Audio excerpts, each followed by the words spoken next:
하나님 말씀 보겠습니다. 하나님 말씀은 여호수아서 14장 1절에서 12절 말씀을 교독하겠습니다. 구약 성경 341페이지에 있는 말씀입니다. 여호수아서 14장 1절에서 12절의 말씀을 저와 여러분 한 절씩 교독하도록 하겠습니다. 제가 먼저 1절을 읽겠습니다. 이것은 이스라엘 자손이 가나안 땅에서 받은 기업 곧 제사장 엘라살과 눈의 아들 여호수아와 이스라엘 자손 지파의 족장들이 분배한 것이니라. 여호와께서 모세에게 명령하신 대로 그들의 기업을 제비 뽑아 9지파와 반지파에게 주었으니 이는 2지파와 반지파의 기업은 모세가 요단 저쪽에서 주었으며 레위 자손에게는 그들 가운데에서 기업을 주지 아니하였으니 이는 요셉의 자손이 므낫세와 에브라임의 2지파가 되었음이라. 이 땅에서 레위 사람에게 아무 분깃도 주지 아니하고 다만 거주할 성읍들과 가축과 재산을 위한 목초지만 주었으니 이스라엘 자손이 여호와께서 모세에게 명령하신 것과 같이 행하여 그 땅을 나누었더라. 그때 유다 자손이 길갈에 있는 여호수아에게 나아오고 그니스 사람 여분네의 아들 갈렙이 여호수아에게 말하되 여호와께서 가데스 바네아에서 나와 당신에게 대하여 하나님의 사람 모세에게 이르신 일을 당신이 아시는 바라. 내 나이 40세에 여호와의 종 모세가 가데스 바네아에서 나를 보내어 이 땅을 정탐하게 하였으므로 내가 성실한 마음으로 그에게 보고하였고 나와 함께 올라갔던 내 형제들은 백성의 간담을 높게 하였으나 나는 내 하나님 여호와께 충성하였으므로 그날에 모세가 맹세하여 이르되 네가 내 하나님 여호와께 충성하였은즉 네 발로 밟는 땅은 영원히 너와 네 자손의 기업이 되리라 하였나이다. 이제 보소서 여호와께서 이 말씀을 모세에게 이르신 때로부터 이스라엘이 광야에서 방황한 이 45년 동안을 여호와께서 말씀하신 대로 나를 생존하게 하셨나이다. 오늘 내가 85세로 돼 모세가 나를 보내던 날과 같이 오늘도 내가 여전히 강건하니 내 힘이 그때나 지금이나 같아서 싸움에나 출입에 감당할 수 있으니 그날에 여호와께서 말씀하신 이 산지를 지금 내게 주소서.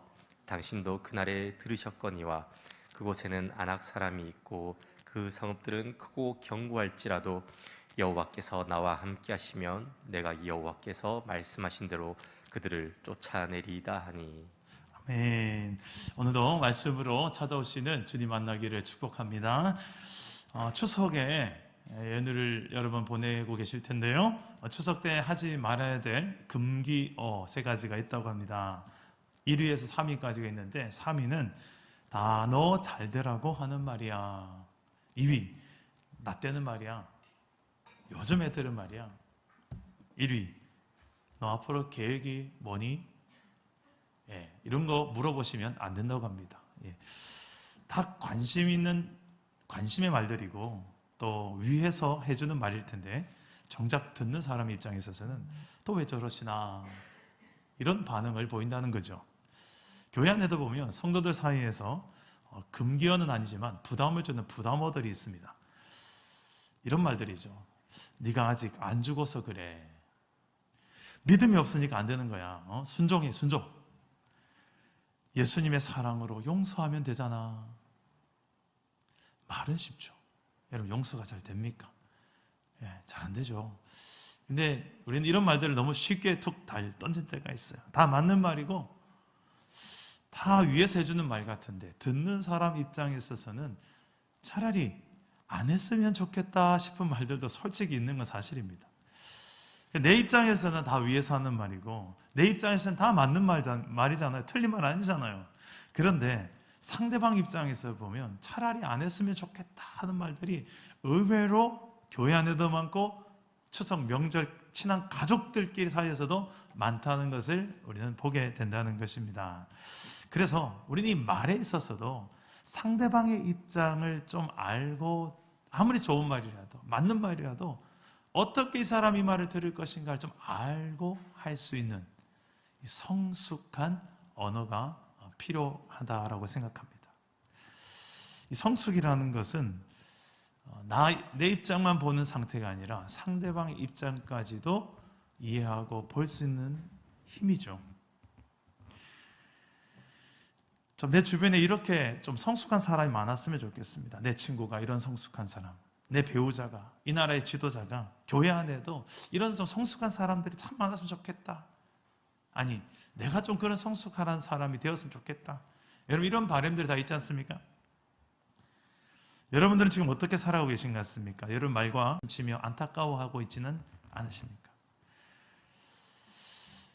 결혼한 지 10년, 20년, 30년 된 부부관계 속에서도 서로의 마음을 이해하려는 성숙에 대한 노력은 죽을 때까지 필요한 것 같아요. 저도 지금 결혼한 지 이제 15년이 됐는데 아직도 솔직히 아내의 언어를, 여자의 언어를 100% 이해하지 못하겠습니다. 솔직히. 어느 날 제 아내가 저에게 이렇게 말합니다. 여보, 친구 결혼식에 입고 갈 옷이 없네? 옷 하나 사러 NC에 다녀올게. 그러는 거예요. 그래서 저는 아내의 말에 이렇게 대답했습니다. 근데 집에 옷 많이 있는 것 같던데? 그랬더니 아내가 여자의 언어라면서 통역을 해줍니다. 여자가 집에 입을 옷이 없다는 말은 여보, 나 옷 하나 사고 싶어요. 라는 말이라고 해석, 통역을 해주는 거예요. 여자분들 혹시 공감하시나요? 옷장에 옷은 많으나 막상 입으려고 하면 입을 옷이 있다 없다? 없다. 이게 여자들만이 이해하는 언어래요. 저는 좀 멋쩍은 듯이 아내에게 이렇게 말했어요. 그냥 그래요. 그럼 가서 멋진 옷 하나 사요. 근데 아내가 쇼핑을 1시간 정도 하고 돌아와서 그 손에 들린 옷을 보니까 자기 옷은 없고 늘 그랬듯이 남편 와이셔츠 하나 사들고 아이들 옷 하나 사들고 이렇게 오는 거예요. 그러면서 아내는 이렇게 말합니다. 별로 내 마음에 든 옷이 없어서. 저는 도저히 이런 아내를 이해할 수가 없어요. 자기 옷 사러 가놓고 자기 옷은 안 사고 나는 사달란 말도 안 했는데 내 와이셔츠 하나 사오고 애들 옷 사두고 온 거예요. 당최 이해할 수가 없다라고 생각을 했는데 갑자기 그 순간 제 머릿속에 한 인물이 딱 떠오르는 거예요. 제 어머님이. 평생 그렇게 자신보다 자식과 남편을 위해서 뒷바라지하며 살아오신 어머니가 생각이 나는 거예요. 그러면서 이런 생각이 들었어요. 지금 내 아내는 여자로 살기보다는 엄마로 살고 있구나. 이 생각이 드는 거예요. 남편들이요, 이 아침에 일부 예배 드리는 남편들이요, 한 명밖에 없네, 저랑 이충만 간사님. 아내들에게 잘 하시기를 바랍니다. 아멘. 저 뒤에 오셨어요. 좀 크게 하셔야 돼요. 자, 자식들이요, 부모에게도 잘할 수 있기를 바랍니다. 아멘. 부부가 서로의 언어와 마음까지도 깊이 이해하는 그런 성숙한 사랑이 부부관계에 있다면 얼마나 좋을까요? 자식과 부모 관계에서도 서로가 이해하는 성숙한 사랑이 있다면, 직장에서도 동료 사이에서 이런 성숙한 서로 간의 신뢰와 사랑이 있다면, 교회 안에서도 목회자와 성도들 사이에, 그리고 성도와 성도 간의 사이에서 서로의 마음과 언어를 깊이 이해하는 성숙이 있다면 얼마나 좋을까? 나아가서 하나님과 나 사이의 관계에 있어서도 단지 그냥 잘 되기 위해서, 현세적인 복을 받기 위해서 믿음 생활하기보다는 하나님을 좀 내가 좀 깊이 이해하고 하나님의 언어와 하나님의 마음, 하나님에 대해서 좀 깊이 알아서 그 마음을 좀 이해해드리고 그 마음을 공감해드리고 그 마음을 시원케 해드리는 성숙한 신앙이 이 땅에 있는 교회 성도들에게 있다면 얼마나 좋을까, 이런 생각까지 해보게 되었습니다. 성숙이라는 것은 이처럼 우리의 삶을 더 깊은 행복의 길로 인도합니다. 신앙에도 성숙이 있어요. 성경 여러 군데에서 신앙의 성장과 성숙을 요구하는 말씀들로 가득합니다. 그 중에 우리에게 신앙의 정도, 어느 정도 성숙할 것을 요구하는지 노골적으로 표현한 말씀 한 구절이 있습니다. 에베소서 4장 15절 말씀인데요. 우리 함께 같이 한번 읽어봅시다. 시작. 오직 사랑 안에서 참된 것을 하여 범사에 그에게까지 자랄지라. 그는 머리니 곧 그리스도라. 자, 우리의 성장과 성숙의 모델은 누구시라고 나와 있습니까? 예수 그리스도. 예수 그리스도 그분의 수준에 이르기까지 우리의 인격과 우리의 믿음이 자라나기를 원하신다는 거예요. 근데 이게 가능할까요?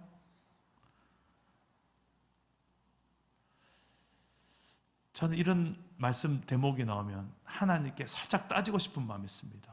하나님, 솔직히 제 마음은 제가 믿음이 좀 부족해서 그런지 모르겠지만 살아보니 지금까지 그런 사람 없던데요.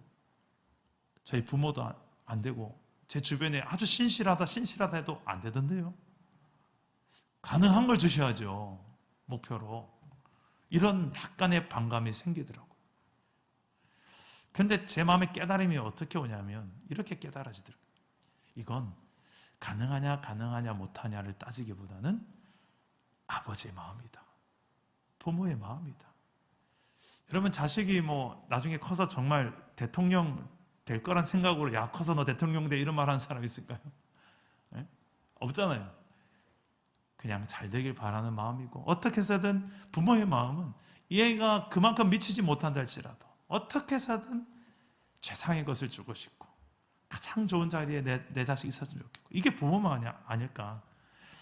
그래서 하나님은 우리가 하나님 닮은 백성으로, 예수 그리스도를 닮은 제자로 성숙한 분량에 이르기까지 자라나기를 아버지의 마음으로 원하신다는 것입니다. 여러분, 그렇게 주님 닮은 성숙한 제자로 성장하고 성숙하고 해나가고 계십니까? 어떤 사람이 정말 성숙한 신앙의 성도일까? 지금 우리 교회에서 신앙생활 하시는 분들을 보면 기도 좀 많이 하는 사람이 성숙한 신앙의 사람일까요? 전도 많이 하면 될까요? 봉사 많이 하면? 헌금 많이 하면? 장로, 권사, 직분을 받으면 저절로 성숙해질까요? 성숙의 기준을 어디에다 두면 우리는 좋을까? 이런 고민도 좀 하게 됩니다. 그래서 성경을 보게 됩니다. 성경을 보면 성숙이란 땡땡땡이다 라고 정의를 내리진 않습니다만, 성숙한 사람들의 특징들을, 성숙한 신앙의 사람들, 여러 우리 신앙의 선배들의 성숙을 다루고 있습니다. 오늘 말씀에서도 그런 관점으로 볼 때 정말 성숙한 신앙의 한 인물이 등장하고 있습니다. 바로 갈렙이라는 인물인데, 오늘 말씀에서 이 갈렙의 신앙을 살펴보며 성숙한 신앙의 특징들, 이런 게 성숙이구나, 이런 게 내가 좀 닮아가야 될 부분이구나, 이런 게 좀 되면 우리의 가정이 나 때문에 조금 더 행복과 하나님 나라를 좀 누리지 않겠나. 알고 보면 공동체, 교회나 가정 안에 정말 요구되는 한 신앙인은 성숙한 신앙인을 지금도 요구하고 있어요. 다 이제 그 나물에 그 밥이라고 다 그냥 미숙한 상태에서, 미성숙한 상태에서, 그러니 그 안에서 이게 다이구나, 하나님 안에 누리는 축복이 다인가, 그냥 우리의 그릇 안에 하나님을 가두어 버리고 우리가 자라나야죠. 그릇을 키워가야지요. 하나님 그리스도의 장성한 분량에 이르기까지. 그러면 그 가운데 그런 성숙한 한 그릇, 한 성도의 신앙을 통해서 정말 놀라운 하나님의 주시는 놀라운 그 복들, 나라들, 이런 것들을 경험하지 않을까 생각합니다.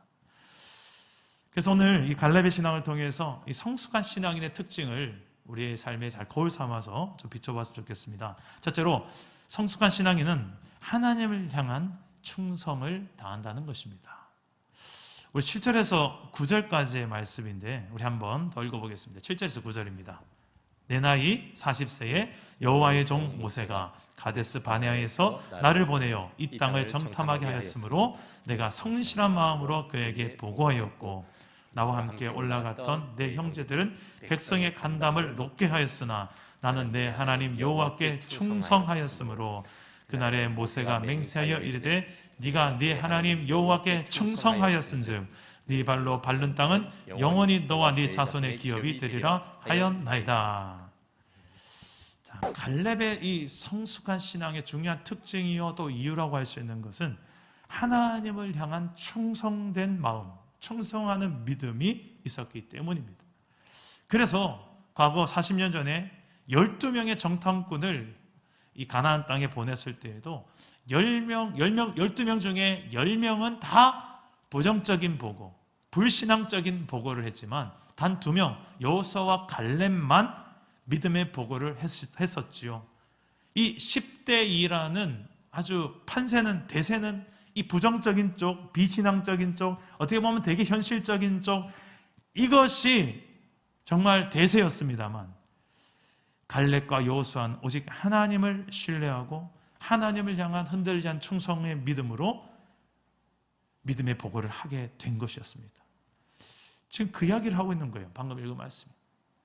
나는 하나님께 충성하였으므로 사람들은 다 저렇게 부정적으로 보고 비신앙적으로 보고 내 간담이 다 녹아버리게 만들고 이런 현실 속에 묶이지만 나는 그런 사랑과 환경에 연연치 않고 신앙의 소신을 지키며 믿음의 보고를 할 수 있었다. 그게 무엇인가? 여호와께 충성된 마음이 내게 있었기 때문이라. 이게 아주 중요한 성숙한 신앙인의 특징입니다.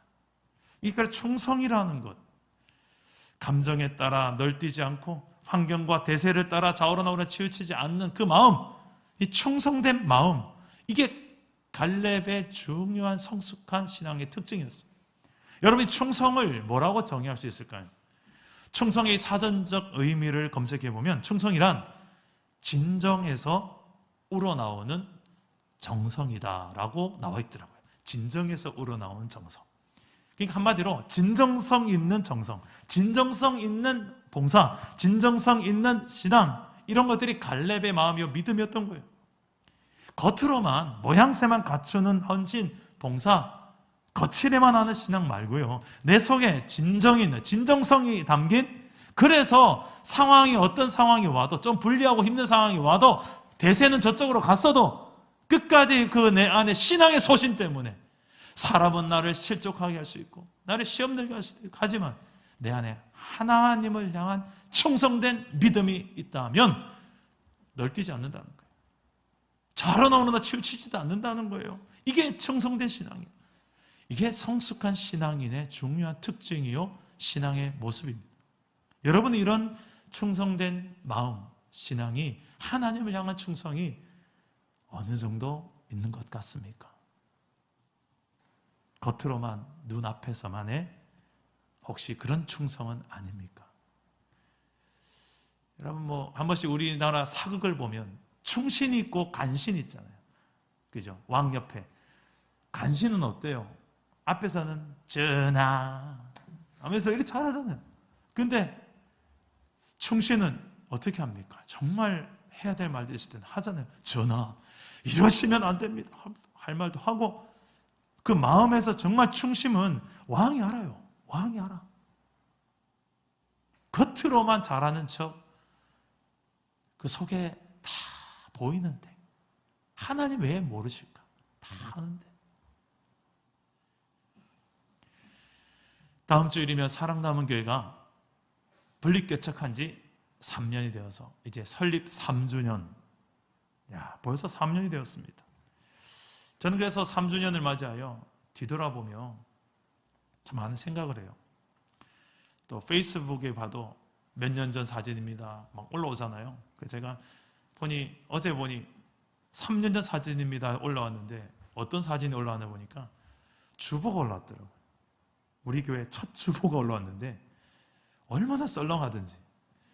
우린 지금 첫 페이지에 보면 사진이 일주일 동안 있었던 사진이 여러 장 있잖아요. 그때는 딸랑 3장 그냥 썰렁한 사진들로.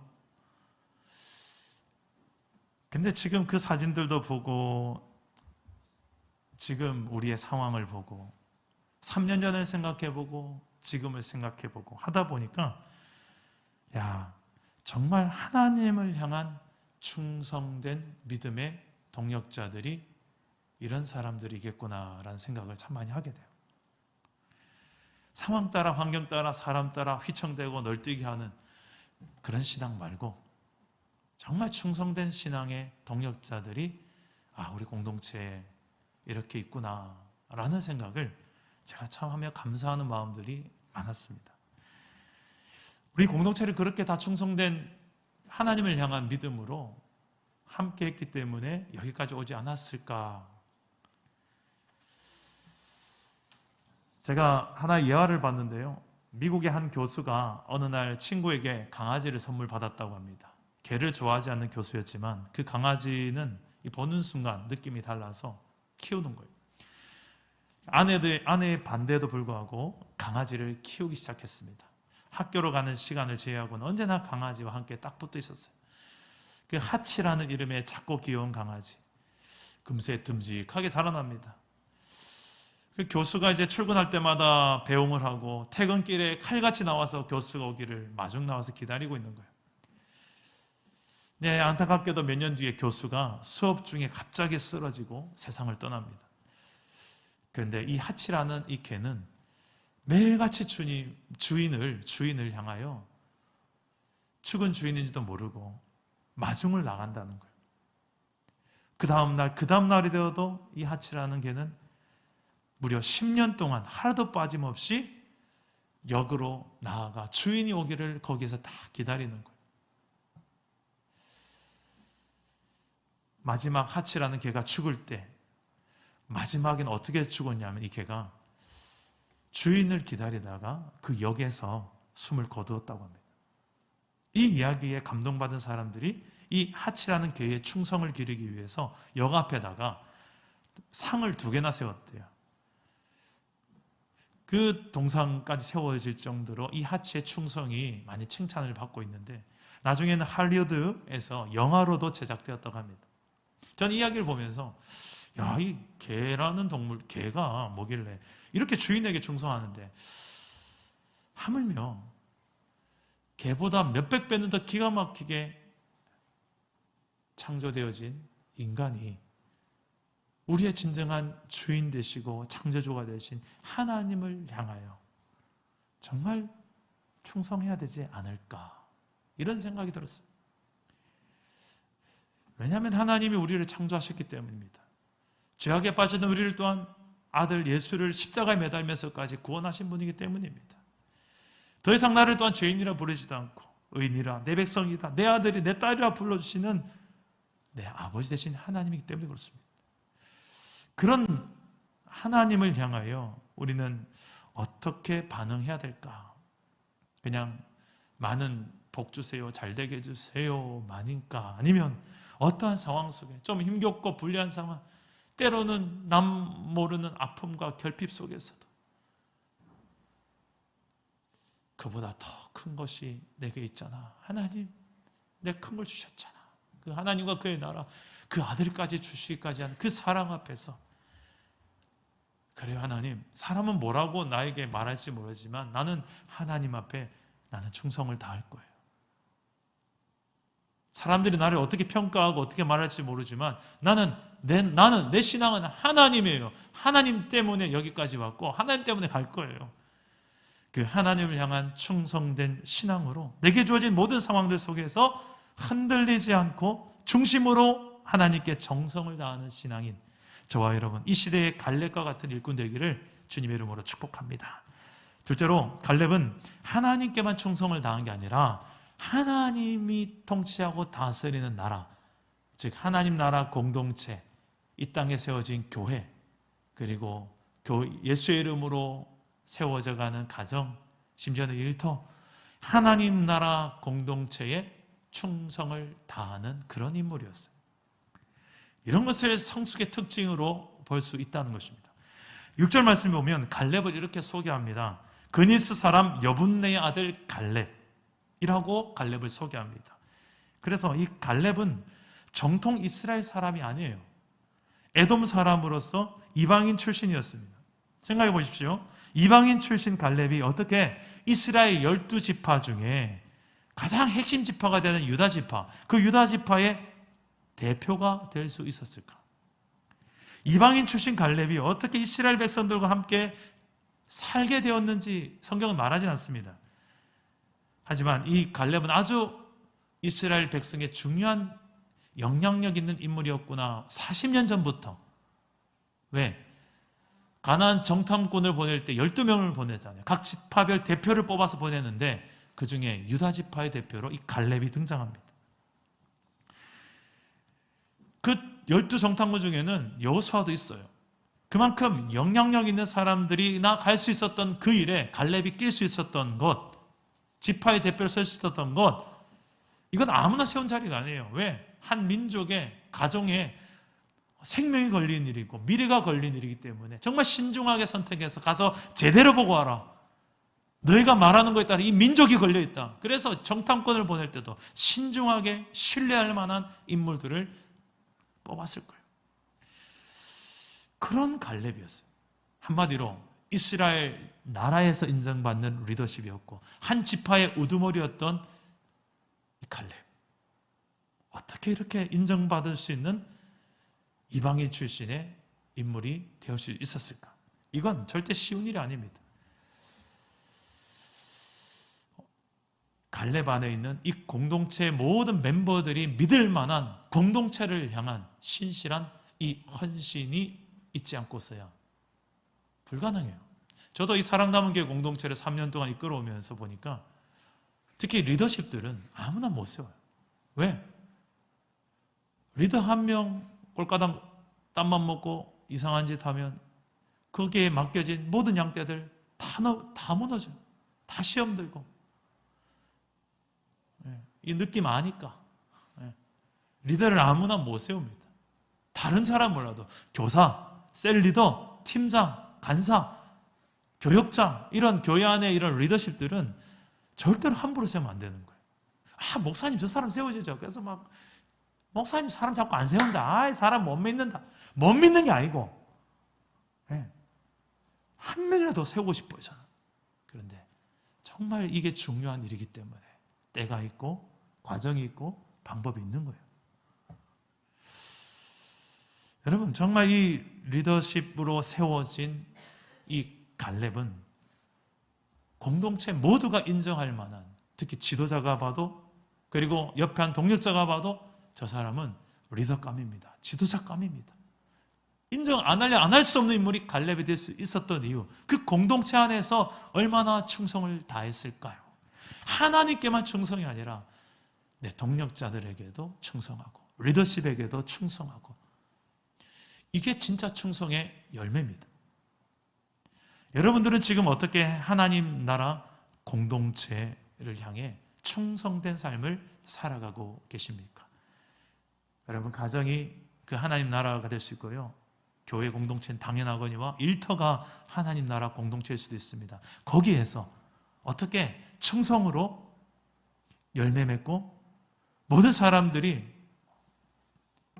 야 유한나 집사님이라면 그럼 말도 하지 마, 도장 찍었어, 우리 공동체가 인정한 사람이야, 내가 3년 동안 축복하는데 그 사람이라면 사랑 담은 게 보장할 수 있어. 야 박지혜 집사님이라면 그건 말도 하지 마, 그건 내가 인정해, 이럴 수 있는 사람이라는 거예요. 갈렙은. 왜 내 이름 안 불러줍니까? 이런 눈빛으로 보시는 분이 혹시 다 불러드리고 싶은데 그래요. 여러분, 우리가 솔직히 교회 공동체에서 충성하고 헌신하려고 하기보다는 솔직히 교회 공동체가 나에게 좀 많은 걸 주었으면 좋겠어, 많은 혜택을 솔직히 기대하고 있지는 않습니까? 내가 충성하고 헌신하기보다는 교회가 나에게 좀 좋은 예배를, 누군가가 충성하고 헌신해서 나는 그런 서비스를, 월십 서비스를 받고 싶고, 좋은 양육 훈련을 다 받고 싶고, 또 내 자식도 좋은 이 주일학교 교사진들 통하여서 좋은 걸 다 받고 싶고, 셀 모임, 소그룹 모임 때도 좋은 리더를 만나서 난 좋은 걸 양분을 받고 싶고, 맞습니까? 그래서 교회 사역자들도 발맞추어서 이런 성도들이 편안하게 신앙생활을 할 수 있도록 교회를 세팅하려고 어느 순간 최상의 서비스, 성도들 와서 편안하게 모시겠습니다, 성도들 오셔서 일반한 편안한, 저는 정신 나간 교육자로 생각합니다. 성도들을 편안하게 해주는 것도 중요하지만 그러게 다 교회가 같이 망하는 길로 가는 것이라고 생각합니다. 같이 함께 헌신하고 충성하고 공동체, 특히 교회 공동체, 하나님 나라 공동체는 그렇게 세워지는 것이기 때문에 그렇습니다. 왜냐고요? 여러분 교회 공동체를 자세히 보십시오. 하나님 나라 공동체를 자세히 보십시오. 하나님 나라 공동체는 유기적 공동체입니다. 머리에서 몸, 발 하나, 손 이게 유기적이잖아요. 다 연결되어 있잖아요. 이런 공동체예요. 내가 편안한 신앙생활을 하면 누군가는 더 고생을 하고 헌신을 해야 됩니다. 이걸 같이 들면 이렇게 편한데 한 손을 들면 더 무겁듯이. 이게 유기적 공동체예요. 예전에 제가 섬겼던 교회에 행사 때마다 그랜드 피아노를 옮겨야 됐습니다. 그랜드 피아노를 아세요? 혹시? 피아노 중에서 가장 큰 피아노. 그 피아노를 옮기려면 저만한 남자가 한 10명 붙어야 됩니다. 그것도 무대 위가 꽤 높은데 그 위에까지 그걸 들어서 무대 위로 올려서 갖다 놓고 끝나면 또 이렇게 해야 돼요. 옮기면서 10명이 동시에 하나 둘 셋 으쌰해서 올려서 힘을 다 모아서 하면 그래도 옮길 수 있습니다. 그런데 이 10명 중에 좀 요령을 피우는, 그래서 손만 딱 얹어놓고 힘을 안 쓰는 거예요. 한 4명이 그렇게 힘을 안 쓴다 이러면 나머지 6명이 거의 죽습니다. 오늘따라 왜 이렇게 피아노가 무겁노? 그러면서 그 다음날 전부 파스 붙이고 허리 파스 붙이고 나타. 이게 유기적 공동체의 중요한 모습이에요. 나는 편안한 신앙생활을 하고 싶고, 그런데 누군가는 내게 완벽한 걸 제공해 줬으면 좋겠고, 내 생활은 내 자체만으로 고달픈데 교회까지 와서 왜 헌신하고 왜 충성해야 되고, 교회를 아직 이해하지 못해서 그렇습니다. 정말 행복한 신앙생활은 함께 같이 지어져 갈 때 거기에서 우리의 신앙이 함께 힘도 덜해지고 성숙해져 가고, 이런 하나님의 나라의 놀라운 비밀들이 내게도 그대로 적용이 되는 것을 경험하게 돼요. 이상해요. 몸은 좀 예전과 같이 똑같이 봉사양은 똑같은데 힘은 안 들고 몸은 내가 고생하고 있는데 왜 이렇게 즐겁지? 행복하지? 이런 것들을 맛보게 돼요. 이게 교회입니다. 유기적 공동체라서 그래요. 오늘날의 한국교회 현주소, 우리 사랑 담은 교회 현주소는 어떤 것 같습니까? 어떻게 하면 더 충성하고 헌신하려고 애쓰는 성도들이 많을까요? 아니면 어떻게 하면 덜 충성하고 적당히 헌신하려고 또 머리 쓰는 성도들이 더 많은 것 같습니까? 에베소서 2장 22절 말씀에 이런 말씀이 있습니다. 우리 함께 읽어봅시다. 시작. 너희도 성령 안에서 하나님이 거하실 처소가 되기 위하여 그리스도 예수 안에서 함께 지어져 가느니라. 우리 함께 따라해 봅시다. 우리는 예수 안에서 함께 지어져 가는 한 몸 공동체입니다. 이게 교회입니다. 저는 우리 교회가 이런 좀 한 몸이라는 의식을 가지고 세워져 갔으면 좋겠다, 이런 생각을 하게 돼요. 근데 이 땅의 현실은 좀 이런 우리의 마음과 바램과 좀 거리가 멀게 갈 때가 많습니다. 그럴 때 내 마음을 좀 힘들게 하고 공동체 때문에 상처가 되고 마음이 좀 우울해지기도 하고, 그럴 때 여러분들은 이 말씀을 좀 기억하셨으면 좋겠어요. 그럼에도 불구하고 하나님은 우리가 함께 지어져 가기를 원하신다. 왜 이런 안타까운 현실 속에서도 함께 지어져 가라고 할까요? 그냥 너는 거기서 나와서 거기 있으면 힘들 거야. 안 힘들게 여기 나와서. 왜 그렇게 하지 않고 그럼에도 불구하고 함께 지어져 가라고 할까요? 왜냐하면 그런 공동체 가운데에서만 배울 수 있는 성숙이 있기 때문에 그렇습니다. 만약에 그런 상황이 내 이야기가 된다면 이렇게 생각하시면 됩니다. 성숙을 훈련하시는 과정이구나. 여러분들의 삶에 지금 힘겨운 그런 상황들 있습니까? 공동체, 가정, 교회, 일터. 나는 좀 정말 제대로 하고 싶은데 정말 이 환경이 나를 안 도와준다.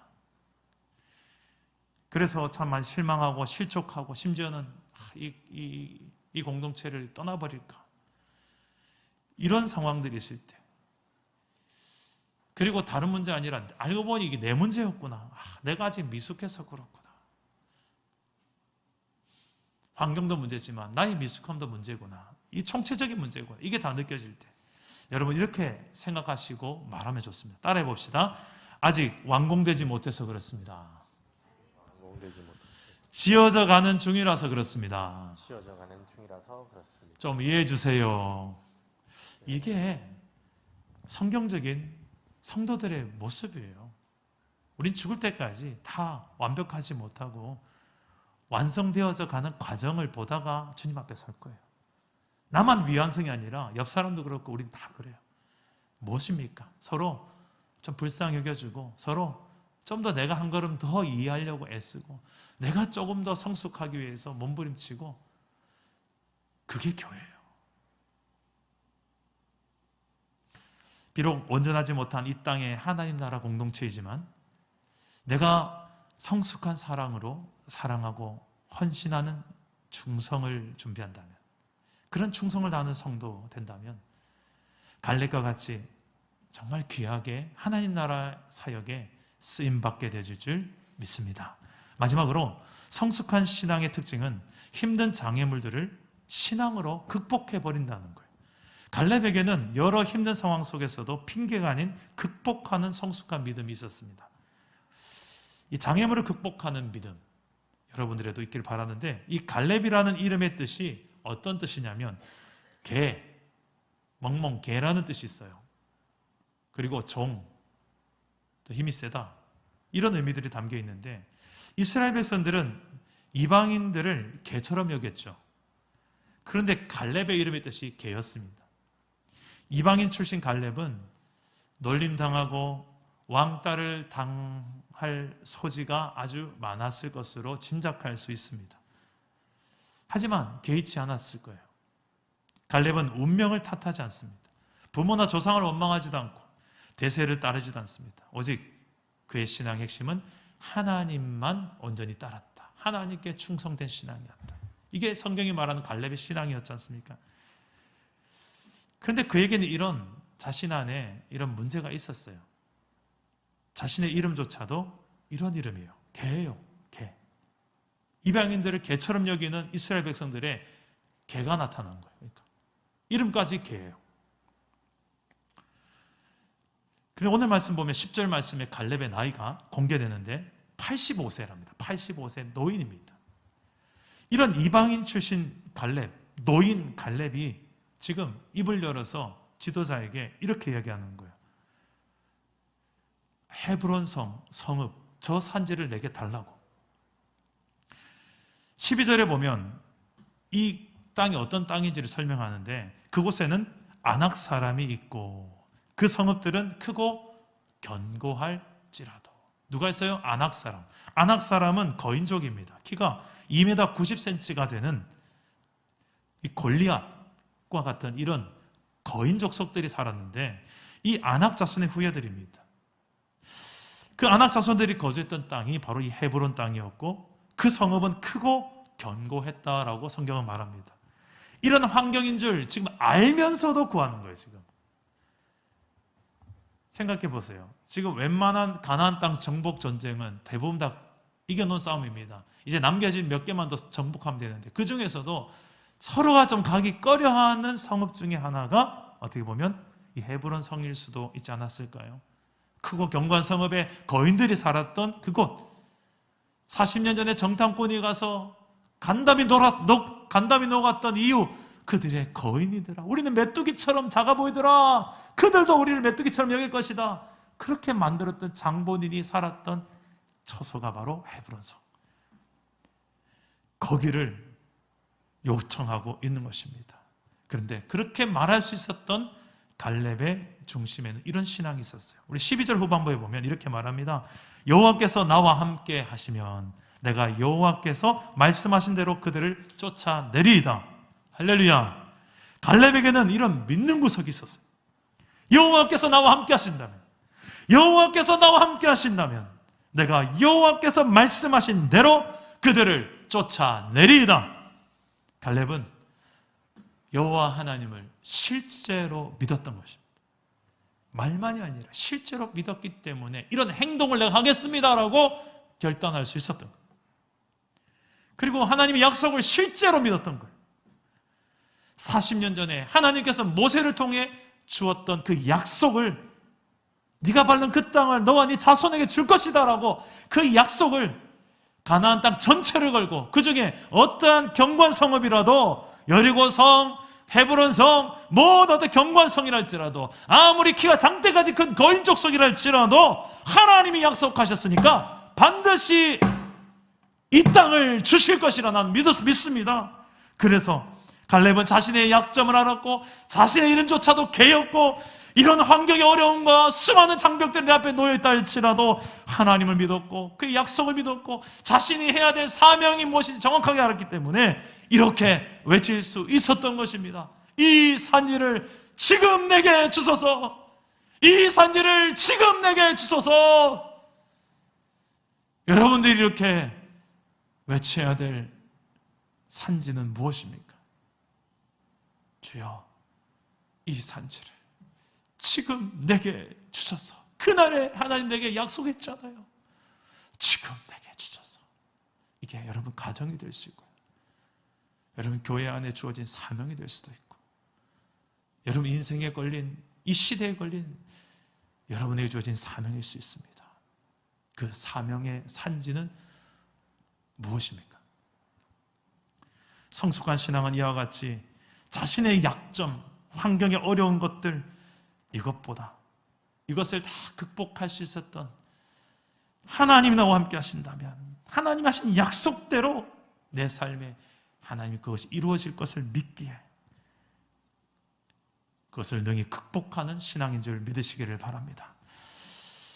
지난주에 제가 설교 때 제 아내의 과거 간증을 잠깐 나누었었지요. 아내의 청소년 시기에 아버지가 사업의 실패로 이제 찢어지는 가난 속에 살아 있었다고, 술로 하루하루를 살았던 아버지, 허름한 집에서 살았던, 소망 없던 시기에 방황했던 아내, 그 시기에 자신을 생각하면 지금 내가 사모의 길을 걷고 있다는 이 자체가 기적이고 믿어지지 않는다. 그 힘든 시기에 아무도 예수 믿지 않았던 가정에 어머님이 먼저 예수를 믿고 처형, 처남, 아내가 다 예수를 믿게 되고, 장인어른은 계속 버티다가 지금은 얼마나 예배도 잘 드리시고 식사 기도를 제가 하면 얼마나 아멘을 잘 하시든지. 이틀 전 처가 식구들과 식사를 했습니다. 매주 저희 교회 설교를 장모님이 들으시거든요.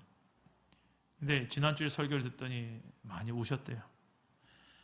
그러면서 그 시절의 힘든 시절들 상황 속에서 어머님이 이겨낼 수 있었던 가장 중요한 한 가지 이야기를 저에게 해주시는데, 하나님이, 이서방, 하나님이 나에게 주신 약속이 있었기 때문이야. 여호수아서 1장 8절 말씀하면서 이야기하시는 거예요. 이 율법 책을 네 입에서 떠나지 말게 하여 주야를 그것을 묵상하여 그 안에 기록된 대로 다 지켜 행하라. 그리하면 네 길이 평탄하게 될 것이며 네가 형통하리라. 어머님은 이 말씀 그대로 믿었대요. 도저히 믿을 수 없는 상황 속에서 이게 믿어지더래요. 그래서 이 말씀 믿고 그때부터 환경은, 상황은, 내 능력은 너무나도 힘들고 어렵지만 그 상황 속에서도 하나님이 살아계신 게 믿어지고 그분의 약속이 믿어지니까 버티는 거예요. 이겨내는 거예요. 그리고 지금까지 이제는 첫째 딸 처형 가정도, 둘째 딸인 아내와 저의 가정도, 막내 아들 지금 의사가 된 처남도, 또 아버님도 모두 다 신앙의 사람, 세상에서 영향력 있는 사람의 길을 너무 잘 걸어가고 있어요. 지금 이 모든 것이 하나님이 하신 일이고 하나님 약속의 성취다라고 장모님이 간증하시는 거예요. 저는 약속에 신실하신 하나님이신 줄 믿습니다.